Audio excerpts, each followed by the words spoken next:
currently the clinical director at Mountain Midwifery Center in Inglewood, Colorado. It is currently the only freestanding birth center in the state of Colorado, which is a problem. We need to have more freestanding out-of-hospital birth centers in this state. We have the unfortunate happiness at the birth center where we cannot take all the women who want to come to us.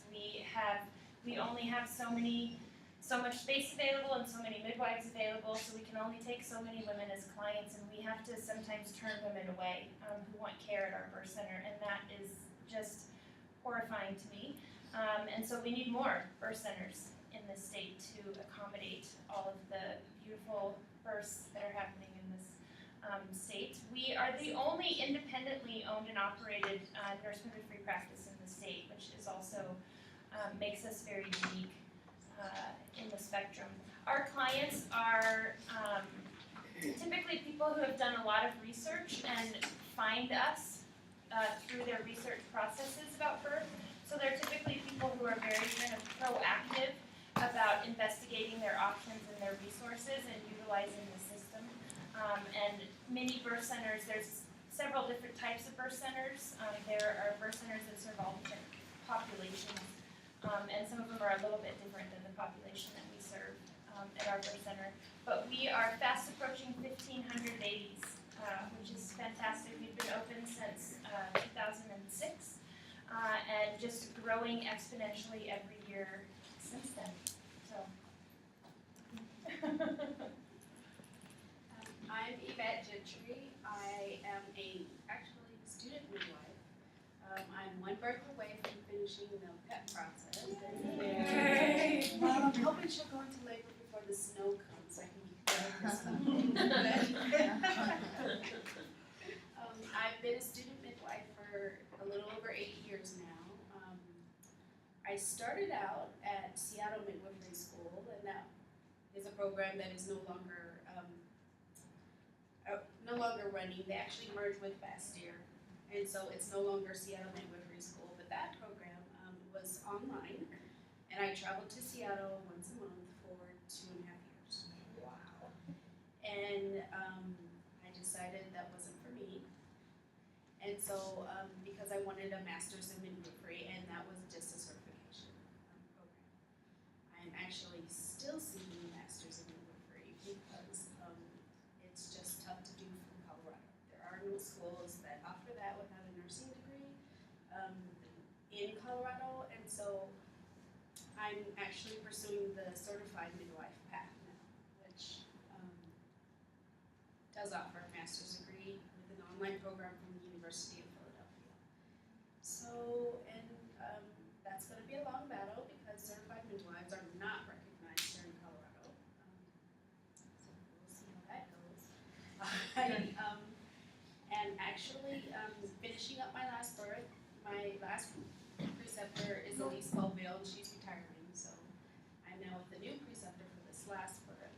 And after that, I don't know if I'm going to have practice right away. I might just pursue this master's. I have one daughter. She's 23, and she lives in London, England, going to college. So. I'm not Catherine. Way cuter. My name is Elizabeth Moore, and I'm filling in for Catherine Raines, who's in Brooklyn. She had a birth today, and so at the last minute asked me to step in.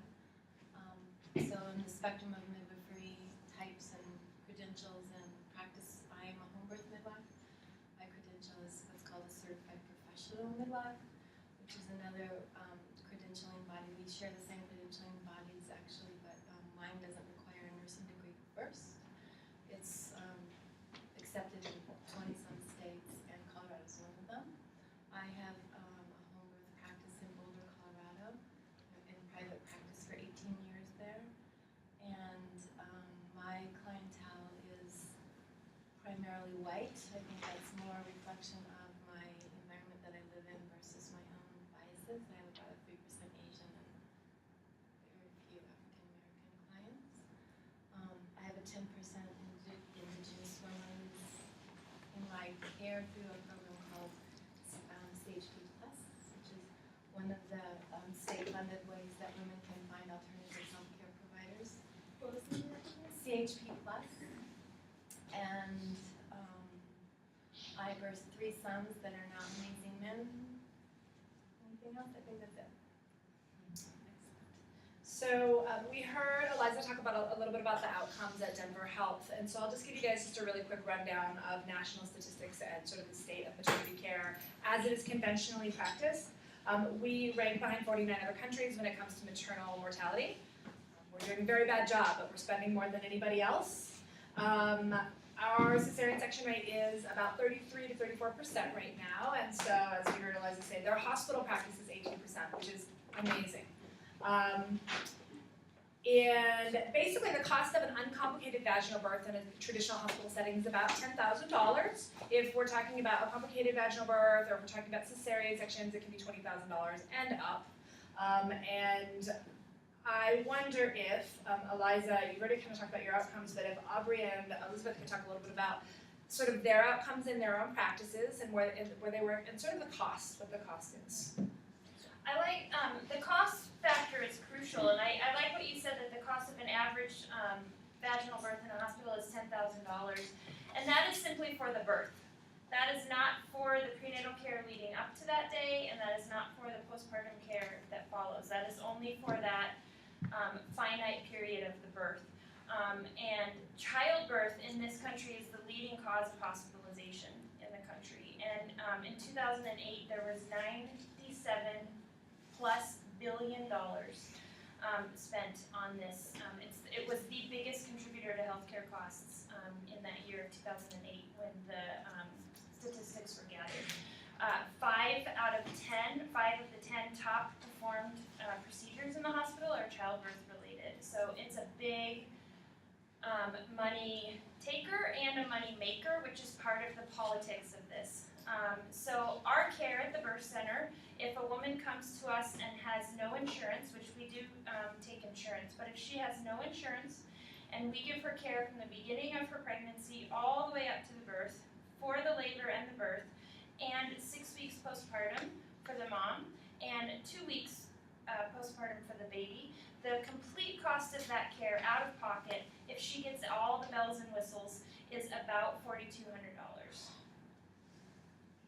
And I would like to point out the huge difference between $10,000 for one, basically, typically if it's a normal vaginal birth, a 24-hour stay in the hospital, right? 24 to 48 hours, versus we're talking months of care leading up to and the postpartum care. It's less than half of what that is. We're talking about outcomes and rates. I had actually asked you specifically to talk about outcomes for women of color, because it's really different. It was really different for you versus me to have a baby.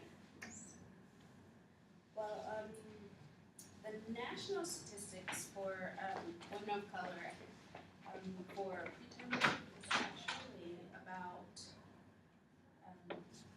for Hispanic women, it's 11.9% of Hispanic women deliver their babies preterm. For Black women, it's 17.47%. So actually, and they don't understand why. There are things like education and increasing the socioeconomic level that provide protection against those things, but it doesn't necessarily ring true for Black women, and no one knows why.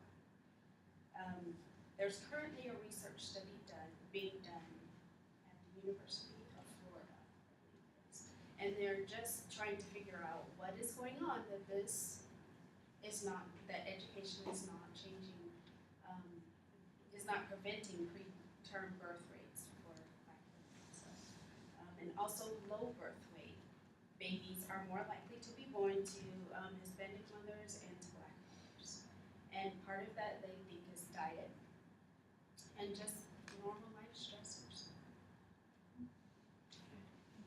And one thing we do know is that African American women are 4 times more likely to die in childbirth than Caucasian women. Yeah. And something that I think you're all familiar with in the media is this rhetoric around, well, it's her fault, she makes these choices. We talk a lot about mother blame and about, she makes poor choices in her diet, or et cetera, but when you look at socioeconomic factors such as food deserts, which is when you live in a community where there is no grocery store, and perhaps you're on assistance, and perhaps you use your food stamps to buy food at 7-Eleven because you don't want to take your children on the bus, right? There's that piece, but then there's really interesting statistics now, research that's come out that even socioeconomic doesn't make up for the disparity. That even educated, older Black women with higher levels of income are still having these different outcomes. So there's a lot of questions to be asked there, and some would say that there's a lot of institutionalized racism that we're not talking about that's happening in the medical community, medical industrial complex. So thanks, Yvette. So I wanted to, so we know that midwifery provides great outcomes, right? Lower costs, better outcomes, happier families. So what is the problem? And each of you sort of see a different model. And so Eliza, I'd like you to talk about why is it that your hospital practice is so unique, and how have you been able to do this? And why don't we necessarily see that when we have midwives in hospitals, or why aren't there more midwives in hospitals? Tell us a little bit about that. That's a good question. Midwives have been around in hospitals for a long time. Nurse midwives specifically, starting out as public health nurses and then as the profession evolved. However, I think like with any profession where it's a male-dominated profession and patriarchy is sort of the dominant model, when you have even a very well-intended profession needing a dominant model, there's acculturation that happens, and that's probably the biggest thing, not only acculturation but oppression and marginalization. So the profession as a whole, midwifery all across the board, nurse midwives, CPMs, non-licensed or registered midwives, midwifery historically has always been marginalized and oppressed because it's a female-dominant profession. So there's just that piece of it, and then in the United States, at least within our system, we have a healthcare system dominated by medicine, which is historically dominated by men, and I think that there is a competition, there's a financial piece that we're an incredibly threatening group because we threaten to take away business, and it's complicated. I think it's very multifactorial, so you can almost tease out, just like you can with many other reproductive rights and justice issues, there's all the influences from the social, the economic, the philosophical, that all comes together to make this little onion. You can peel away all the layers and talk about where there's barriers to implementing midwifery care within hospital settings. I think we have an undereducation of women in the country about midwifery model of care. Still to this day, despite huge efforts on almost every professional body in this country representing midwifery across the board, there's still, most women don't know what a midwife is in the United States, and if they do, they have a really gross misrepresentation or stereotype of what it is that we do. So many women don't, in terms of consumer demand, you don't see it coming and changing the culture. So that's sort of a little bit of the historical background, I think. And then why Denver Health has been so successful, I think, has to do largely with the fact that we had leadership, male-dominated physician leadership that actually was, very supportive of midwives, trained, had, the physician who really pushed midwifery forward in the institution was trained by a midwife. And he was in Maricopa County, in a county hospital system with very underserved women, and saw how these women were getting cared for by midwives, and it really changed who he is as a physician and his belief in what midwifery model of care has to offer women. And so he has always been a champion, and it was until he was in our department and sort of the right leadership structure aligned, it was sort of the perfect storm. They had tried to get midwives in from the outlying clinics and from the obstetrical triage program that we have at Denver Health to doing deliveries, and were unsuccessful for many years prior to 2005.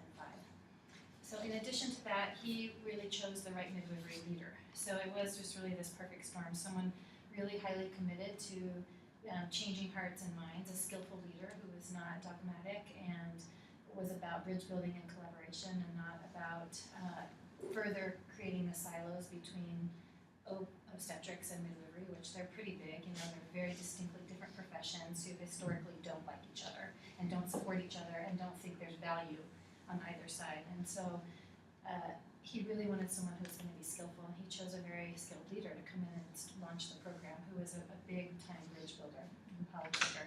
And so she was highly successful in working together with the group to push forward the program. In addition to that, there was a financial component. A lot of the deliveries in the nighttime, it's a residency-run program before the midwives were in there. So the residents, for those of you that don't know, when a resident, it's somebody in their training, a physician in training, is doing a delivery, they have to be supervised by a higher level physician, an attending physician, otherwise you cannot bill for the delivery. And so in the middle of the night, the attending physicians were sleeping because they were busy. There was only about 5 of them, and we do about 3,500 births a year. And they would be on all day in clinic seeing women and then up through the night and the next day, so they do have to sleep. So there was a financial gap there, and that was another incentive for the institution at large to say we should bring midwives in, and they could not only help change the culture and bring this care model delivery system to women, we could also increase our revenue. So there's about a third of the births at that time going unbilled, so there was a revenue piece as well. So from that point, that's where we launched, and then we just had diligent, folks working on really trying to educate the institution, the physicians, the nursing staff on what midwifery model care is, how it's beneficial, statistics, and then changing culture. So bringing practices into the hospital setting that had largely been pushed out. So many of the things that are hallmarks of midwifery care, non-intervention in the absence of complication, trusting a woman's body, a healthy, well woman was designed to have a baby, and although there can be complications, we don't treat it like a medical complication. That's a basic tenet of midwifery care that is largely overlooked within medicine and obstetrics. They come from a place of seeing disease processes and pathology. And so just like if you've ever, and many people probably have studied women's studies in relationship to medicine, and if we had no data on women's bodies. Everything was taken from the male model. All of that sort of infiltrates on every level. So there was really no familiarity within the institution with how to handle normal birth before we came in. Most women birthed on their back in bed. They never got out. They never ate. They never drank. They were prepped with a solution and shaved and had episiotomies cut and were coached to push and separated from their babies. And there was a terrible breastfeeding rate and already a lot of healthcare disparities because we have an underserved population. And so that in 7 years has really radically changed because of the work of our team, because of the willingness of the players that are involved to collaborate and bridge build and value each other and minimize hierarchy. So the medical hegemony within Denver Health is not as strong as it is in many other places across the country. And part of that is recognizing that the two disciplines do have arts and that they both are valuable to women and that they both have their place, and how do we work together to find a middle ground where midwives are respected and valued and that are seen as the primary caregiver for low-risk women and the experts and the specialists in normal birth. It's hard, I think, to think about in the future how we will get to a place where most hospitals adopt this system because there are all of those other levels and barriers to implementation. But we were successful with hard work and perseverance, and I think that other models in the country can be as well. Thank you. So Aubrey, on that same note, can you talk about the obstacles to implementing a birth center, a true freestanding birth center model? Why? Why do we only have one in Colorado? Right, so that's an excellent question. Part of the situation in Colorado is that the birth center regulations, there are actually regulations with the state of Colorado, were written in the early 1980s, I believe, and they're very outdated. And trying to get them updated is a problem, or a process that's happening right now. Actually, a lot of people are working on that.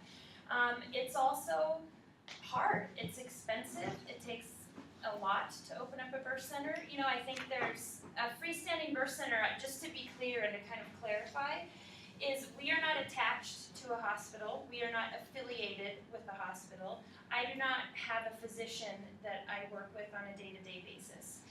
We are completely independent. So when women come in and have births at the birth center, there's all kinds of funny, cute ways that people say it. The birth center is a maxi home, not a mini hospital. I tell people that having your baby at the birth center is kind of like having a home birth at my house. I don't have, we don't have epidurals, we don't have an operating room, we don't have the kind of institutional things that they have at the hospital. You know, it's basically a room that the midwife is in, and the key part of the equation is the midwife, and that she's there with you. But doing that and having that is difficult, and there's a lot of barriers to it.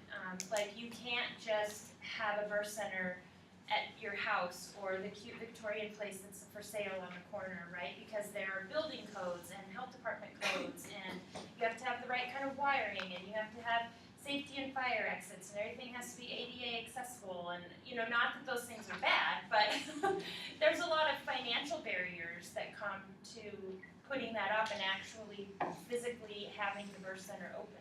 And then being able to collect money, right? Whether that be from the clients themselves or their insurance companies. Talking about the disparities in healthcare, insurance companies really, there's a huge bias against paying certified nurse midwives for their service. And when we are able to get reimbursed from insurance companies, it is typically at a much lower rate than a physician for doing the exact same thing, the exact same procedure. A physician will get paid significantly more than a nurse midwife will. And so it gets down to like the day-to-day nitty-gritty of running a small business and trying to get your bills paid and pay your staff. And do those things, and fighting the fight with the insurance companies. And I can't tell you how many insurance companies we have contracts with, and they still refuse to pay us. It's a constant day-to-day struggle working with that. And it goes back to what I said before when I was so naive in the beginning, like, oh, insurance companies will love us because we're cheaper. No. They don't, because they don't know us, and also because we are the only one in Colorado. They have a hard time understanding what we do and who we are. And what do you mean you don't have a doctor? Who's your doctor? Who's billing for these things? How do you not have a doctor?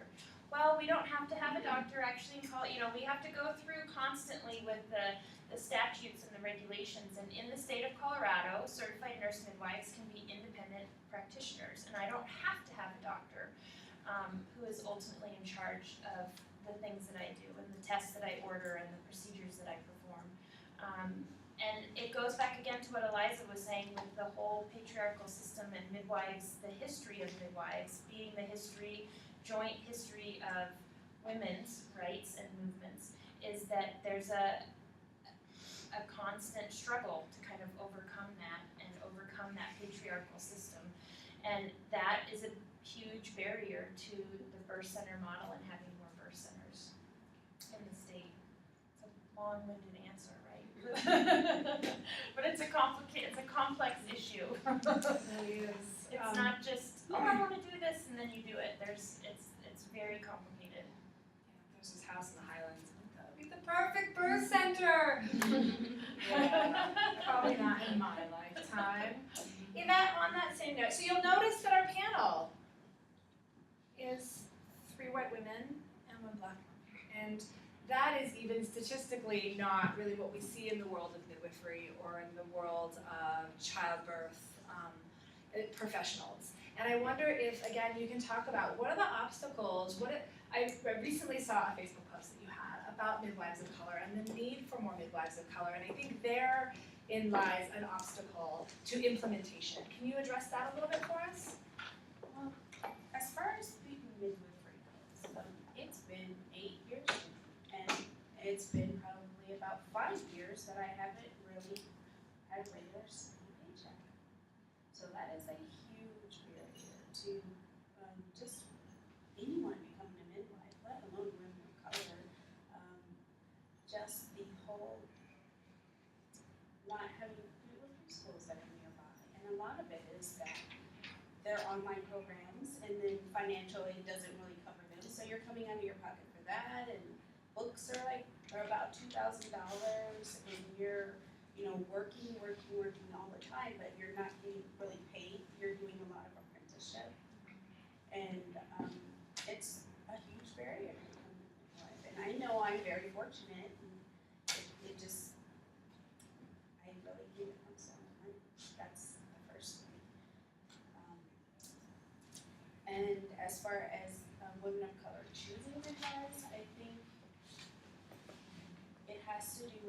there's this mindset in the Black community that midwifery care is actually substandard. I was talking to one of my aunts when I said I wanted to become a midwife, and she said, "Why do you want to do that? You know, poor people have midwives." And it's always been a symbol of poverty. And she actually told a story where she had a friend who in Arizona went to a hospital in early 1950s, and they would not deliver her because she was Black. And she had to go across town to the colored hospital and almost didn't make it. And I said, well, you know, she had a midwife. I mean, she could stay at home. But that was not a choice that any woman that was educated or middle class at that time and Black would make. Because midwives were symbols of slavery, of poverty, they were considered ignorant and dirty. I think the whole movement that doctors made to outlaw granny midwives really, it worked really well on the Black people. Because they said, okay, we're not slaves anymore, so we're not going to choose that care. And it's been an uphill battle to change their minds back. I mean, I talk to young girls now that, you know, don't even know about midwives or midwifery care. You know, the automatic belief is that you just go to the hospital. You go see the doctor, you know, you take the pills, you just do whatever they say. I mean, there's not even a thought that maybe, you know, this is their pregnancy and their birth. And you can own it, and you have choices, and you have rights. And I think one of the things that has to be done really is just to change people's minds. That's all. Yeah. That's all, Right. I want each of you to talk about, in your hearts, when you think about being a midwife, and you think about not just childbirth and pregnancy, but when you really think about this spectrum of reproductive health and justice, what is one key aspect of midwifery that you get to practice, that you get to do every day, that you feel like is key to connecting this movement and moving this movement forward with a broader understanding? So let's do this something different. Let's start with Elizabeth. She's like, wait, I was thinking. I'm just glad I'm not on the end. You should start in the middle. There you go. Okay, there you go. Aubrey, you're up.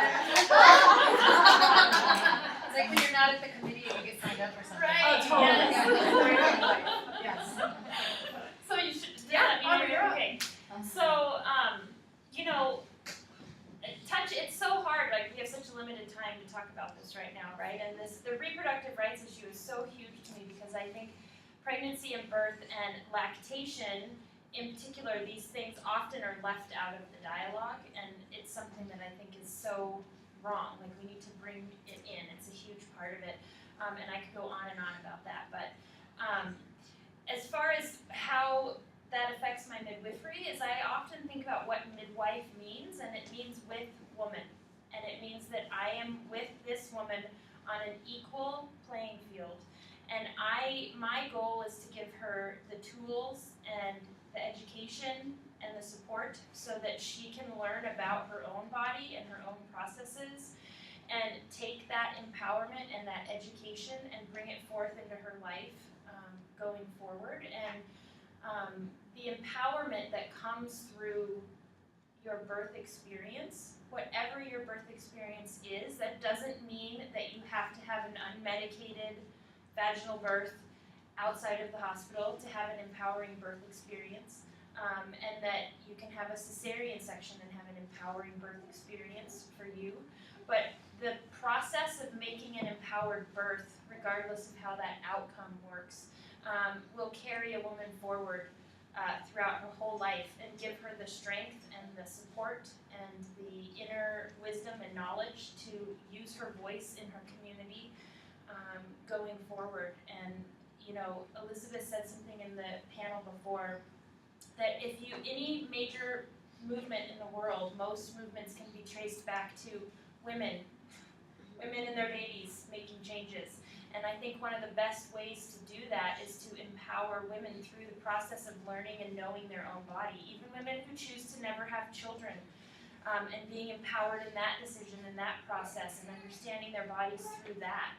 That you don't have to have grown a baby in your womb and birthed it to be a powerful, strong woman. And that the tenets of the model of midwifery care are to give the women the tools and the education and the knowledge to make those decisions, to decide to be a mother, to decide not to be a mother, to decide to adopt, or all the myriad ways that we as women can express our womanhood, and that there's inherent strength in that, and that giving women the power to recognize that and nurture that in themselves is how I see my practice of midwifery affecting the continuum.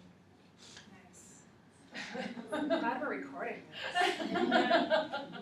How about you, Yvette? What do you think? My big pet peeve, I have to say, is that I don't quite understand why birth is one of those things that's dictated by men. Like, they manage it, they make the protocol, they make the rules, all of that, and it's kind of like, you really can't talk to me about my uterus if you don't have one. So, for me, I feel like that's just not a place where they should be. If you're a father, grandpa, yeah, be there. But you don't get to make the rules. And so for me, I feel like it's time for us to take that back. Because they never should have had it in the first place. I feel like obstetrics is a specialty that should be barred from men. I know that's discriminatory and sexist, but I don't care. They don't have a uterus, they don't know. So for me, I think it is huge to just educate women and let them know you don't have to be afraid. Because I feel like there's a lot of fear around our bodies and what they're capable of, and just what is healthy, what is normal. I mean, we're marvelous creatures, and we need to just own that.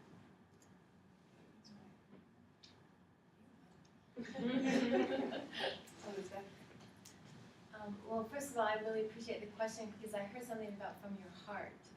And there aren't very many professions where you get to live and answer and wake up and live from a heart place. And so I would absolutely start that answer from that place, which is I can meet women with my heart in what I do. And I can meet them where they are. And I do meet women all over the place in terms of their own maturity and how they're going to create a family and how they define that family. And that's a complete joy and treasure. And then to stand in the lineage. I'm really proud to stand in the lineage of midwives and be part of this tradition. We all come from women.